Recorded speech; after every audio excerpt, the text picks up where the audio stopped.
মশলা Maggi recipe. মশলা Maggi বানানোর জন্য প্রথমে আমি কড়াইতে গরম করতে দিলাম তেলটা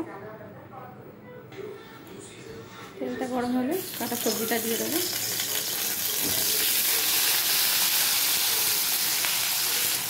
দিয়ে দেবো নুন, সামান্য হলুদ,